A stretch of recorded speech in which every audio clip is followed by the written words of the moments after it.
Hey folks, welcome to Millegeville, Georgia, specifically to the former Central State Hospital in Georgia.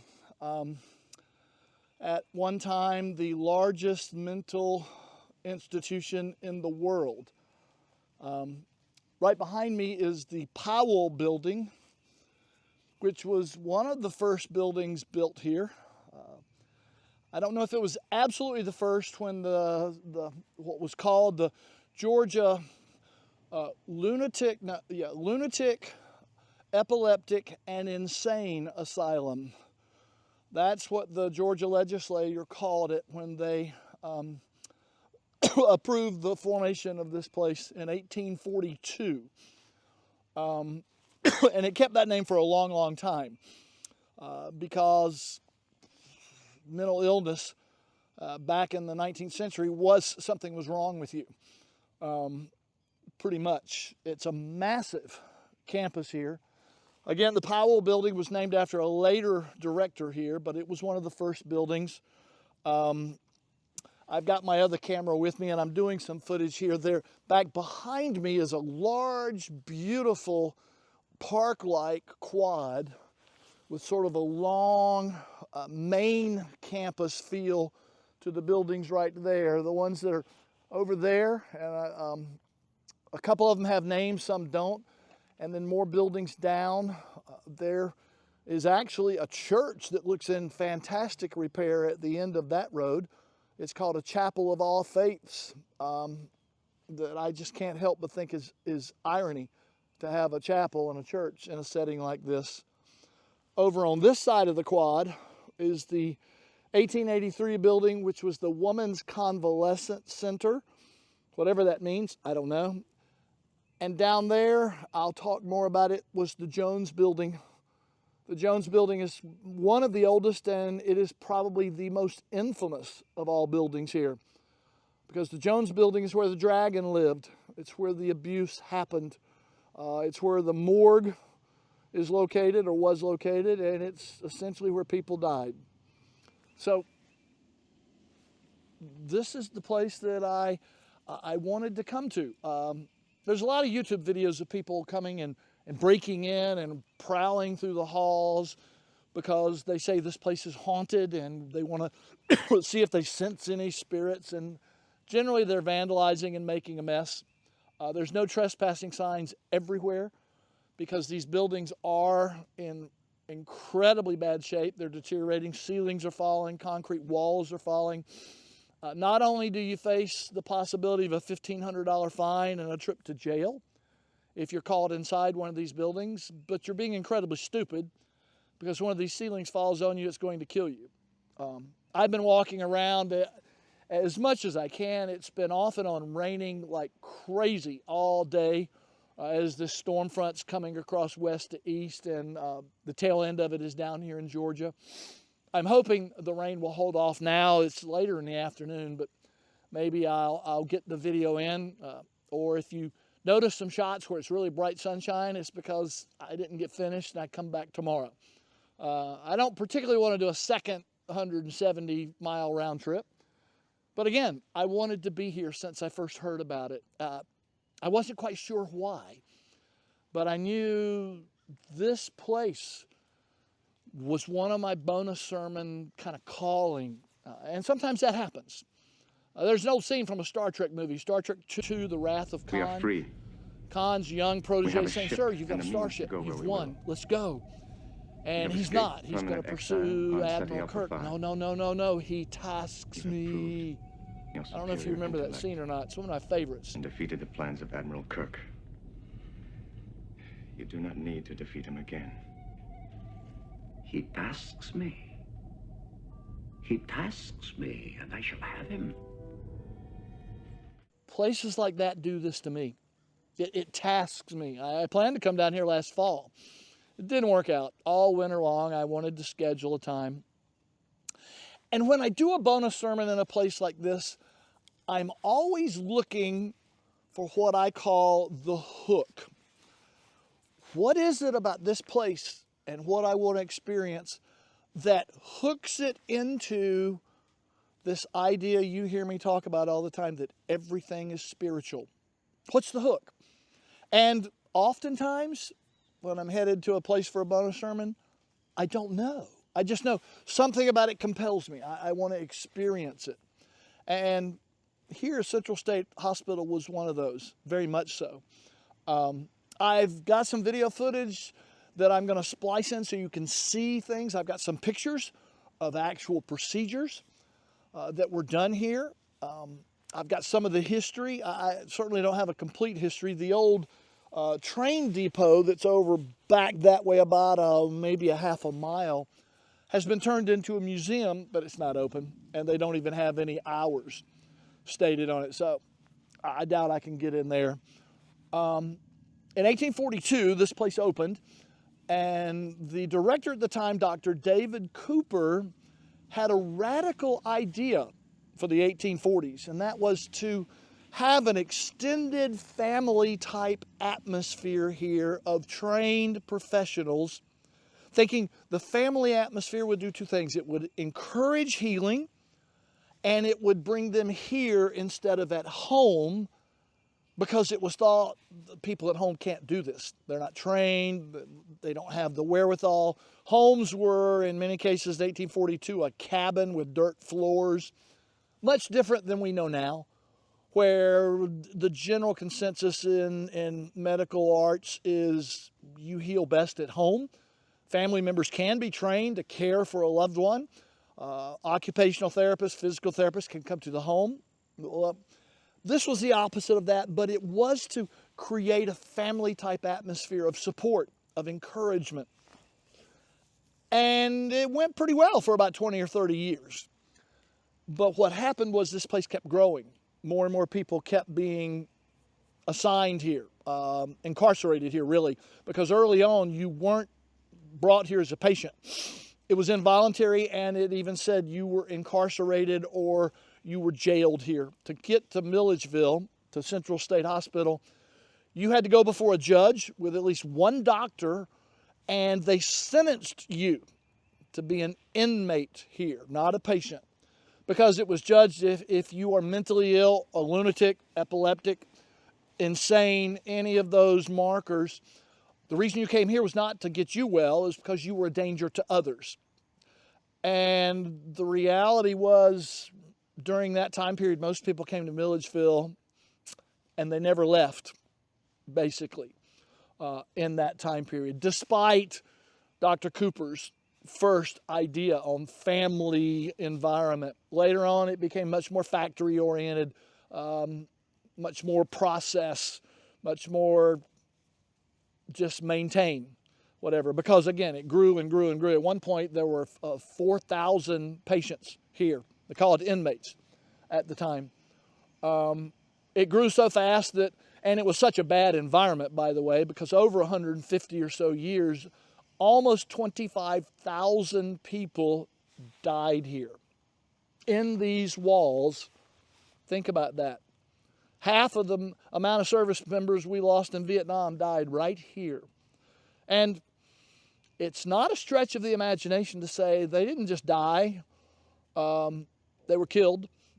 Whether the therapy combined with their mental illness or whether the barbaric, evil torture they went. In the Jones building across that way, that's the place where women were locked in steam boxes, only their head showed above. You'll see a picture of it. And they were put in there, and the steam cranked up to 120 degrees. For how long? I don't know. And what's the therapeutic value of boiling a woman in steam? I don't know that either. I've seen a picture of a person in a straitjacket with a metal mask strapped onto her head. The Jones building was where people were induced with electroshock therapy with no anesthesia, which is incredibly stupid and dangerous because it immediately sets off a convulsion, and with no anesthesia, you just hold them down, but they could break bones, they could bite their tongue in half. Electroshock therapy is used today. Kitty Dukakis, who just recently died, talked about it. It's raining, and I might have to end this and pick up somewhere else, maybe under a tree or something in a moment or so, but I'm going to see what the rain does. Kitty Dukakis actually allowed 60 Minutes to film her having an electric shock therapy for her own depression. She said, I want to get the word out. This is what's helped me. But she was sedated. It was done in a medically do no harm type mode. Here, hold them down. Pop the electricity to them. Let them flounce. Maybe it'll quiet them down. In the Powell building and in the Jones building, there was what was known as the blue room. The blue color was supposed to calm a patient down, an inmate down. But if the blue didn't work, you didn't calm down being in the blue room, well, that's okay. They had chains in there, and they just chained you wrists and ankles in the corner. And you stayed chained there until you calmed down and weren't a danger to anybody else. By the way, while you're chained in there calming down, if you had to go to the bathroom, you're in the corner. Knock yourself out. You're going to be there until you calm down. You have to urinate on yourself, defecate in the corner. Oh well. That's the type of atmosphere that went on here. The more I've found out about it, the more I realize in the name of medical science and healing, this was perhaps for 100 years, 150 years, one of the most evil places in the state of Georgia, if not in the entire United States. I say evil. I mean that. At one point, it had a reputation, and most conscientious doctors who had psychiatric training wouldn't serve here. So the director at the time looked at his roster and realized, I've got MDs as patients. So he went and hired them, most of which had no psychological, no psychiatric training. He hired patients and made them doctors and let them take care of other patients. How do you think that's going to work out, huh? That's what went on here. It just astonishes me. The more I read about it, the more I find out about it. And that's one of the reasons why I wanted to be here. I wanted to walk around. I wanted to see, what does this place feel like? It's grand architecture. And yet the irony is, inside these grand architecturally designed walls, incredible evil, incredible torture was carried out on people that we know today. Many of them wouldn't even be called mentally ill. You know, epilepsy is a disease. It's genetic. We know that. So you don't just pop them with electroshock with no anesthesia over and over and over just for the convenience of the doctors.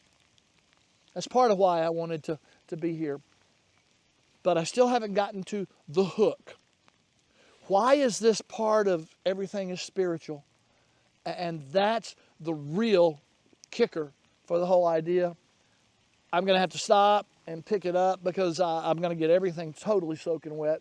So I'm going to find a location where I can maybe finish that right now and, let the rain happen or whatever. So anyway, let's take a quick intermission and I'll be right back.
Well, it just so happens there's two nice, they're filthy gazebos on the property that are still decorated for Christmas. But at least I can stay out of the rain and get finished with what I'm going to be talking about. And A lot of what I'm going to be talking about, I'm going to intersperse some pictures over the top to give you an idea of what it is I'm getting at. And what I'm getting at, the hook of this whole thing, really is exactly what I say every time we have communion at Mulberry Church.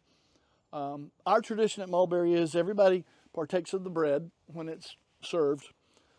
Then we hold the cup, and we all partake of the cup together.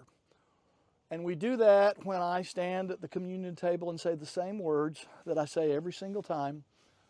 And I say, Jesus tells us that I am the vine and you are the branches. Apart from me, cut off from me, you can do nothing. But with me and through me, you can do all things. And then I say, the blood of the new covenant in Christ shed for the atonement of our sins. And we all drink together. That's the hook here, essentially. If there were ever a place to remind us of our need of repentance, of relationship with God, this place, knowing the brutal history, and it was a brutal history. I'm not making it up. I'm not overstating it. It's not hyperbole. When you think about 25,000 people dying, and a cemetery that's about a half a mile away that you'll see pictures of with little concrete markers and a number, and that's all the marker for their grave. But those markers don't mark their graves anymore, because to save money, they were going to have patients do the mowing and the trimming. And the patients realized it was hard to mow around those markers, so they just pulled them up. So essentially, Cedar Lane Cemetery has about 2,500 graves that nobody knows really where they are. They just put the markers there to kind of, sort of remember type thing. That's the history of this place. In rural Georgia in the 1930s, in the Depression, Millegeville was a curse. It was the boogeyman. Parents would tell their kids, you better not act up, because if you act up, we're going to take you to Millegeville. And that terrified the children. It terrified them because they didn't understand all of the complex dynamic here, what Emile Durkheim, the French sociologist, would call the collective effervescence of evil in this place, which is a very real thing, and I believe that's sort of what we have. They didn't understand all of those type terms. All they knew was Milledgeville was where people went against their will and never came back. That's what this place was. That's one of the reasons why in the early 1970s, then governor of Georgia, Jimmy Carter, God bless Jimmy Carter. If you're not a fan of him, then something's wrong with you. He said, this place is done. He understood. He had done his research. He was a smart guy. He always was prepared. And he said, I now control the funding. The funding is turned off. Shut it down. And it did. Little by little by little. No new patients, no new staff, no more money. Today, there's about 200 patients in a mental nursing care facility that's still on the campus, a shell of its former self. But it's a very, very good Alzheimer's, epilepsy, you name it, mental illness treatment goes on there. And it goes on as long as it needs to, and then people are sent home so that families can care for them. Well, Carter was one that said that this place's legacy has got to go. And that's true, because apart from God's redeeming atonement, anything we do, anything, ends up being this. Apart from Jesus, we're going to do this every time. Throughout history, that's been proven out. I'm not that much of a dyed-in-the-wool Calvinist Presbyterian. I don't really buy in fully to all of John Calvin's tulip. But his idea of depravity, left to our own devices, this kind of crap's what we humans do. And we'll do it over and over and over if we don't let God steer us on a path of redemption. I realized on my way down here, that was the hook. that this place was compelling me to. Paul talks about it in Romans chapter 3 and in chapter 6. Both are verse 23. I might get them reversed, but I believe I've got them right. In Romans 3, Paul says, 3:23 says, all have sinned and fall short of the glory of God. And the word there in Greek is a form of the word pas, P-A-S. It's actually, pi, alpha, sigma. Pas, or pantos, as it appears in that verse, means the whole of everything. Paul's saying everything sins. And then in chapter 6, 23, or reverse them if you need to, Paul says the wages of sin is death. Like 25,000 people dying here by being treated for things that don't need treatment other than medication or care. Epilepsy is, not a hated, insane, lunatic disease. We know what it is, but Millegeville is what happens when we cut ourselves off from God. Millegeville is what happens when we think we've got it covered. We're smart enough. We're good enough. We know what we're doing. Millegeville happens time and time and time again. It's happening right now, frankly, in our nation. Okay, I read the headlines this morning before I left the camper, and Wall Street is in a nosedive, in a panic, a death spiral almost. And apparently our executive branch is saying, we don't care. It's okay. It's good. Tariffs are going to work. And we're on our way down. We don't listen to wisdom. And if we don't realize that in the end, all wisdom comes from God. This is Milledgeville. And that's what happens. And that's what I realized I needed to come here and say and share. So I don't know if there'll be more pictures or not. Maybe I'll have some more pictures as we go. I've driven around some just so you get an idea of how big this place is. But that's the point of Central State Hospital here in Milledgeville. I mentioned Emil Durkheim. This collective effervescence is this idea that there is sort of an aura, a sense. And this sense is one of very, very eerie sadness and foreboding and evil. Jesus said, those with ears, let them listen. I hope you do. I'm going to. I'm preaching to myself as much as I am to you right now, but I'm going to listen. So, from Milledgeville, Georgia, this trip's been worth the 4 or so tanks of gas it's going to cost me. I realize that now, and this is not a place I will forget soon. I hope watching the images, hearing the video, you won't either. I'll see you at home, in church next Sunday, during Holy Week, online in a Zoom meeting. I'll see you when I see you. So God bless. We miss each and every one of you if we haven't seen you in a while. Judy and I both do. And we hope all is well. And this sort of turned into a Lenten message, and I think it's a good Lenten message, but Easter's coming. So happy Easter when it gets here. Meaningful Holy Week first. I wish that for all of you. God bless you. We'll see you when we see you.